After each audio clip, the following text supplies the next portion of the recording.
Good evening, ladies and gentlemen, and welcome to the Ray Tampa podcast. Our podcast is new, our podcast is bold, and truth is our guiding principle. But political correctness is out the door. We will tell it like it is. My name is Ray Tampa, and I'm the host of the Ray Tampa podcast. We're very fortunate to have in the studio with us this morning, this afternoon, two very talented individuals, Mr. Jamie Wilson III and Dr. Loretta Caldwell Thompson. As you all know, our regular co-host, Russell Cato, is not with us today, but we're very fortunate to have Dr. Caldwell Thompson. We're going to do things a little differently today. What I'm going to do is introduce Dr. Caldwell, and I'm going to change seats with her. And she's going to come over here, and she's going to read a statement, a program that she wrote about. And we're going to have a very lively discussion because it's a very, very important program that she's heading up. The program is entitled Dream in Black and Brown. It's a project. You're going to love to hear what she has to say. So at this time, we're going to change seats. Dr. Caldwell Thompson, let's change seats. Musical chair.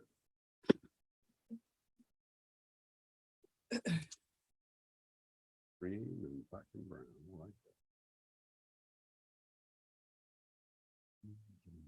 Sponsorship in the meantime. As a change.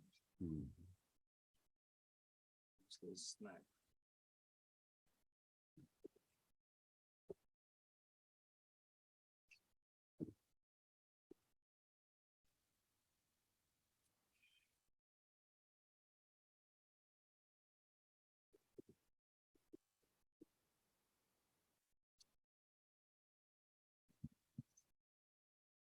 Well, good afternoon, gentlemen, and our favorite listeners of this dynamic podcast.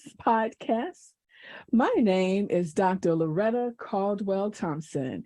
They call me Dr. T, and I am president of Caldwell Management Solutions. Caldwell Management Solutions is an organizational development company with their eye on helping those have greater influence in management and leadership. Let me tell you a little bit about this dynamic program that we are designing with the undergirdment of the Foundation of Healthy St. Pete. BIPOC, and for those of you that want to understand that term, BIPOC is Black, Indigenous, People of Color, Leadership Development for System Change in a Measurable, Significant, and Necessary Strategy to Accelerate Race Equity and Build Community and Personal Wealth has been launched by Caldwell Management Solutions and the Foundation of Healthy St. Pete. As part of this launch in January of this year, the foundation is designing a BIPOC Young People Leadership Initiative. This initiative will be curated as a long-term development project that will be designed, driven by BIPOC young people and seasoned community leaders wanting to impact race and wealth equity here in St. Pete. The foundation chose me, president of Caldwell Management Solutions, to lead a team of BIPOC young people and adults with similar lived leadership experiences in developing this initiative. It was started with the development of a ground plan to review and analyze an environmental scan of leadership development outcomes of other young people leadership programs here in Pinellas County that has been sponsored by other businesses and nonprofit organizations. This initiative will have the sharing of stories from adults with similar lived leadership experiences, but most importantly, from listening to young people's voices regarding their cultural understanding, or lack thereof, of their pathways to racial and wealth equity and how to prepare to address these systems in their personal growth.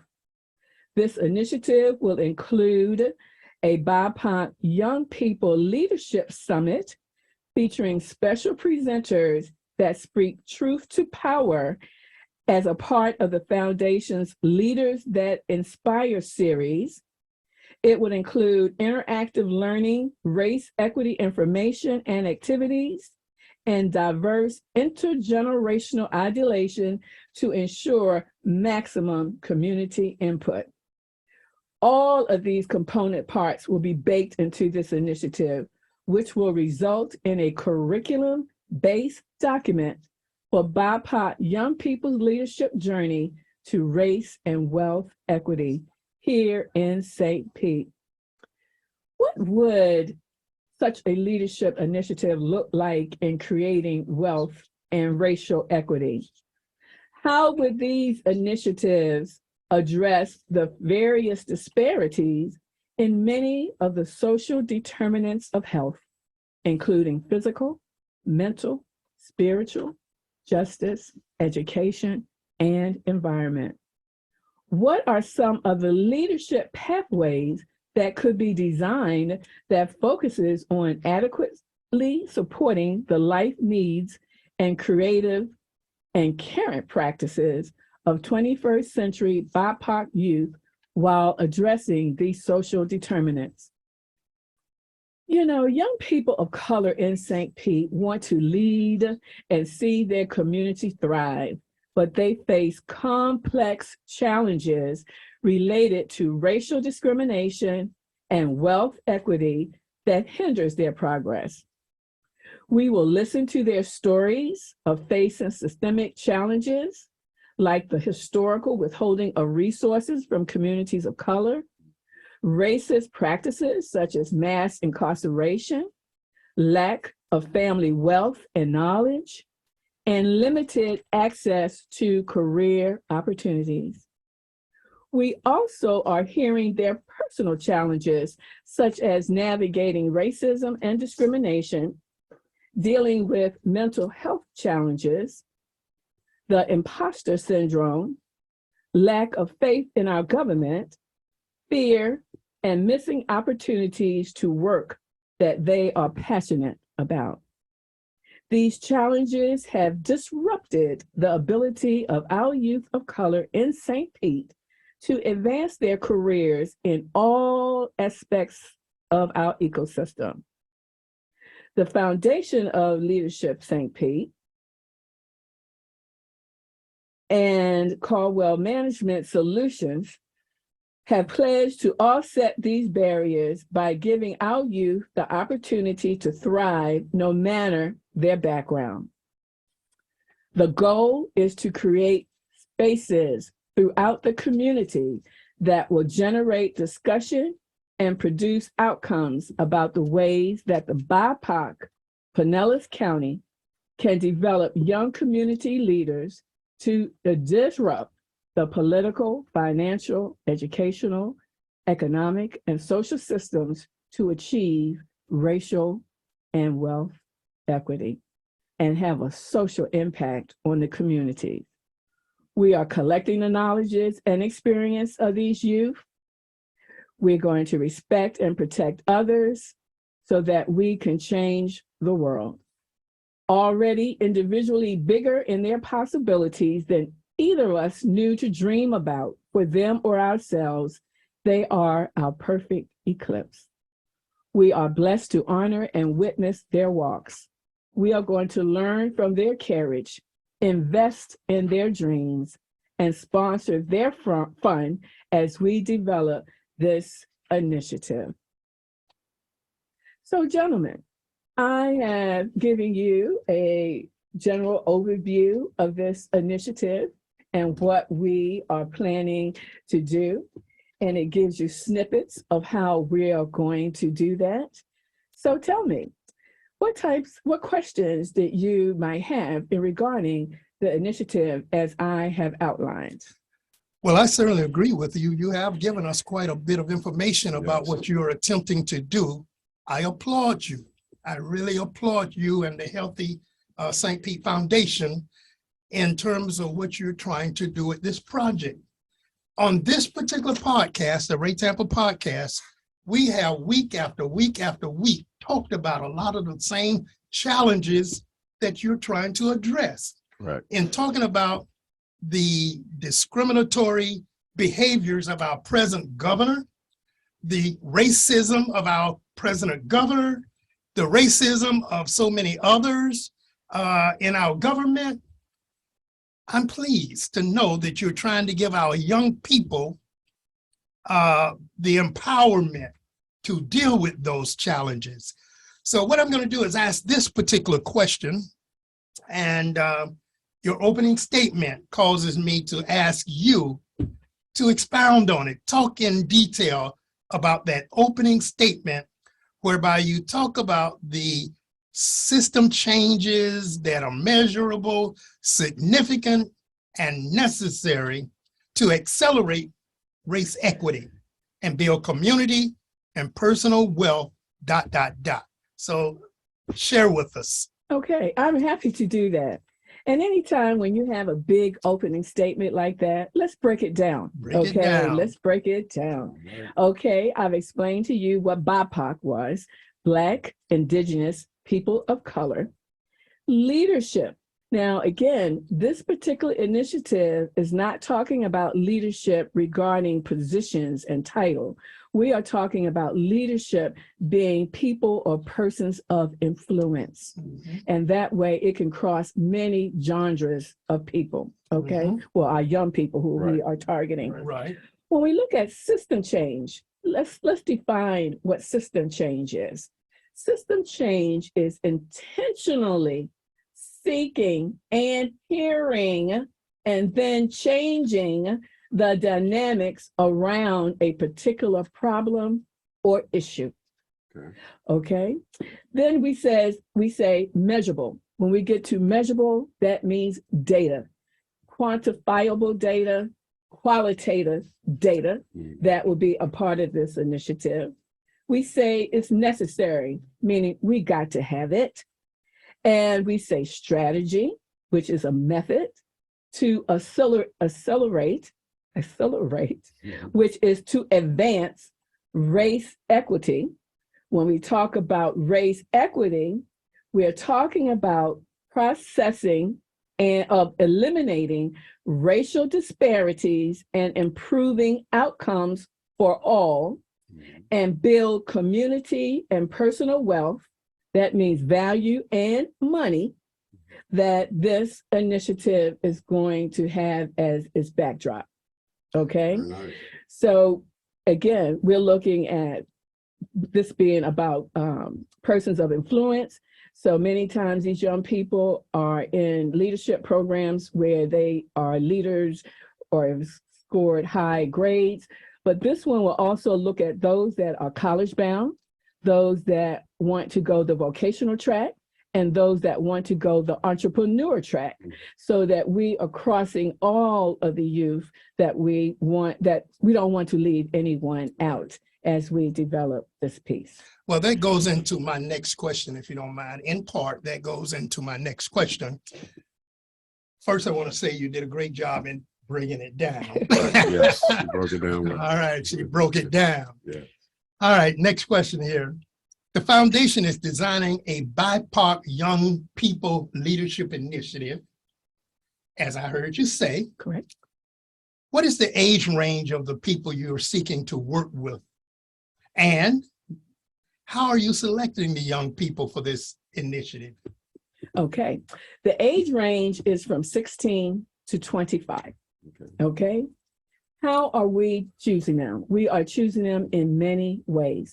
To begin, we have asked some of our seasoned community leaders to bring youth into our planning sessions. We have been planning this initiative since March of this year. Additionally, through all of our social media platforms, we are posting information by youth and for youth that they are sending out to their peers about what this program is about and their opportunity to respond to what we are doing through those social medias. Excellent. But we also have intentionally gotten youth to record their stories. All of their stories will be placed on our YouTube channel so that others can hear it. Right. Lastly, in our summit that we are having, we have done a great job in going through the high schools and the colleges and getting these young people to be a part of the summit that we are having this Thursday. In this summit, they will not just be sitting down and listening to, who we'll talk about later, our excellent keynote speaker, but we will have facilitation groups that were led by really renowned facilitators that have worked with youth across the United States for them to begin to share with us their disruptors, their negative influences, so that is some of the data that we will collect as we do this initiative. So we try to use various means to have youth participate in our program. Excellent, excellent. Jay? All right. Yes, I like what I'm hearing about everything because the youth, that's our future. So if we could groom them now, you know, we'll get our other political leaders, and I love it, love it. So I have a question. Sure. Who are some of the seasoned community leaders that's working with your project, and were they selected because of their job titles or their experience? Both. Okay, both. Okay, some of the initial participants was referred to me from the foundation, and others were based upon my involvement in the work that they have done across the United States, across St. Pete. You know, I was really determined to hear the voices of those that you normally don't hear, but still have great information and kind of work, not necessarily behind the scenes, but don't get the notoriety that a lot of the other ones do. Now, they do great work. I don't want to even feel that that's not the case, but I wanted them to have an opportunity to showcase their thoughts on how this is done. But I also want to tell you that those that weren't chosen in the initial planning group, they still will have the opportunity, should they so choose, to be a part of this planning initiative, because the initiative will not be completed until February. So during the next couple of months, we will be still talking to youth. We'll be talking to other seasoned community leaders who feel passionate about what we're doing. And they too will be they too will be welcome in our planning sessions and add to the rich knowledge that we are gathering. Okay. I like what you said, because you said that you have reached out to people that you don't tend to always hear about or hear from. They're in the background, but they have the knowledge, they have the skill sets. That's exactly what happened with this podcast. Jamie, low key. You don't tend to hear from Jamie, but he has the skill sets to have a very healthy discussion on this podcast. Russell Cato, my other co-host, same thing. Very brilliant, talented young man, gentleman, that you don't hear from in general, but they're doing a great job. So it's always a matter of reaching out, finding the new talent, the talent that you don't necessarily hear from all the time. That's important. Okay, I got a question here. Okay. I love the fact that you intend to scan the leadership development outcomes of other young people leadership programs. This could prove so valuable to your identified goals. Also, this can go a long way toward eliminating duplication and waste of resources. Are you able at this point to identify some of the other programs to be scanned? At this point, we are not. What we have done is we have subcontracted this project out to another company that is scanning all of these types of programs in Pinellas County. Okay. They are tasked with giving the planning team a final report by the beginning of November. Okay. So that will be another piece of our data that we will include so that as we develop this initiative, like you said, we will not be duplicating things. We could pull out some best practices, you know, as well as do what we call design thinking, where we are coming up with, based upon the input of the youth, and our community leaders, some other aspects of these leadership programs that will guide them or give them pathways toward racial and wealth equity. Excellent. One of the things that we would like to, we're hoping that will occur is that when you look at many programs, they are really good programs. People have good intentions of them. But how many programs are designed or have major input by the people that they are serving? Many times we have to know what you want in order to be able to help you get what you want in order for something to be effective.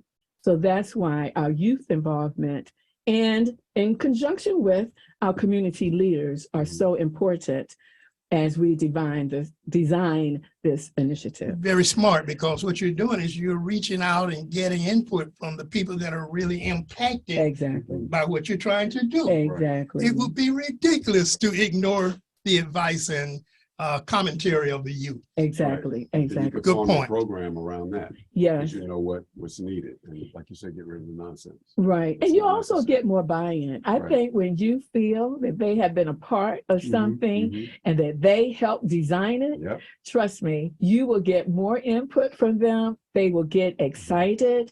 And it is hoped that the initial group will still be a part of this initiative as time goes on, so they in turn can serve to be mentors to the newer groups as we bring them on.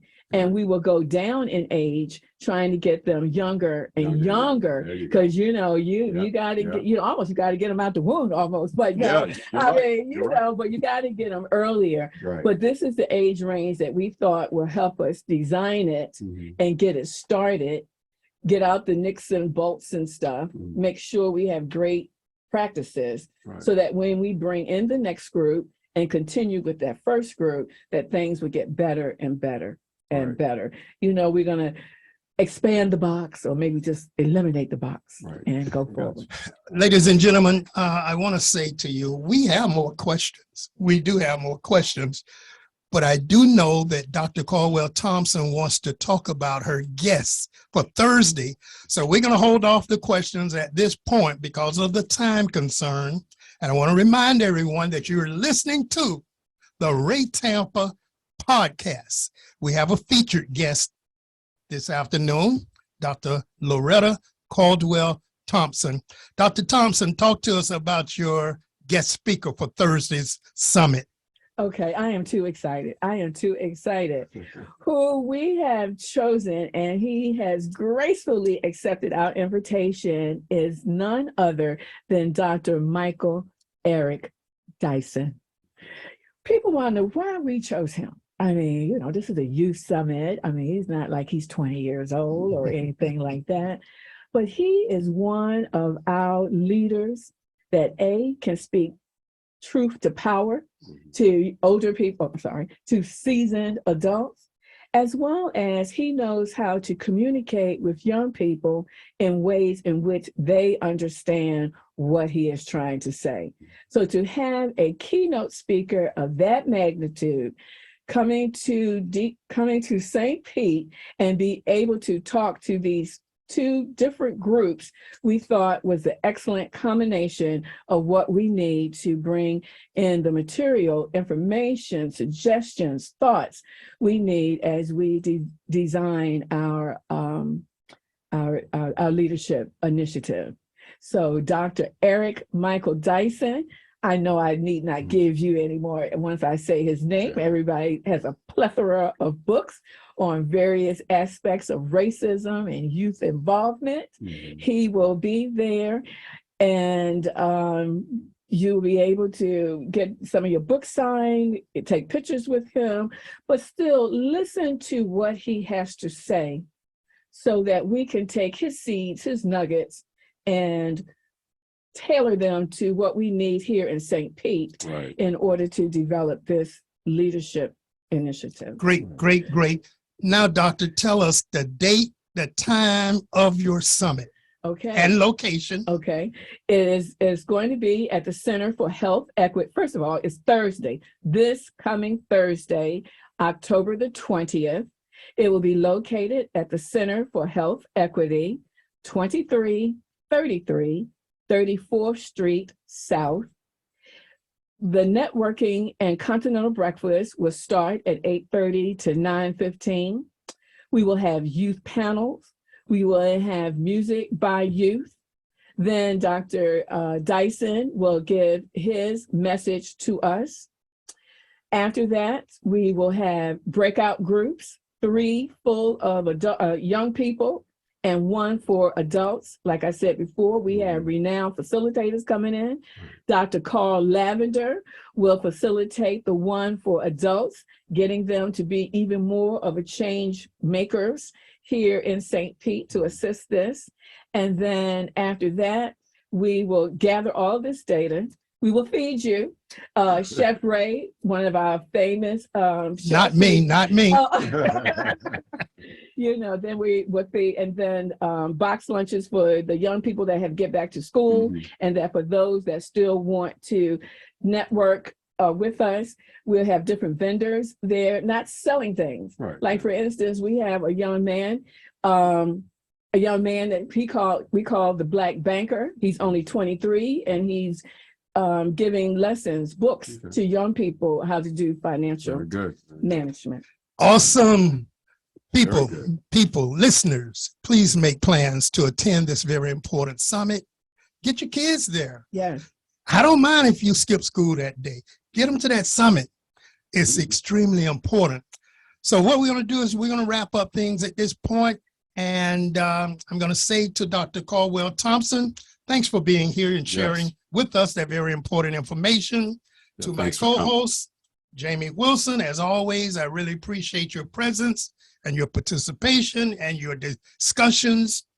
And I ask you, the listeners, to tune in each and every Tuesday at 5:30 on 99.1 FM, The Berg, and listen to the Ray Tampa podcast. You can also go to YouTube and view the Ray Tampa podcast on YouTube. And you can also go to the Weekly Challenger and read many of the articles that we've written and talked about on this program right there in the Weekly Challenger. So at this point, I say to each and every one of you, good evening, and have a nice evening to all. Thank you very much. Thank you.